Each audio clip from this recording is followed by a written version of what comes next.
Министерството за култура на Република Македонија е запознаено со случајот и моментално ги разгледуваме сите можности за преземање на мерки кои што се по наша надлежност за утврдување на фактичката состојба.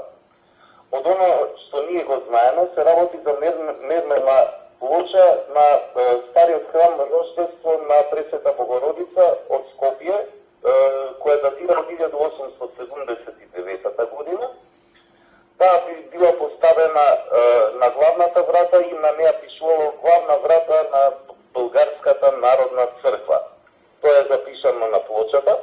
Плочата е најдена и се уште се наоѓа на запуштена локација во Скопје, но е зачувана во целост во оној облик во кој што била во 1944 година, кога настанал пожар во таа црква, а тоа се гледа и на самата плоча каде што се уште има траги од пожарот.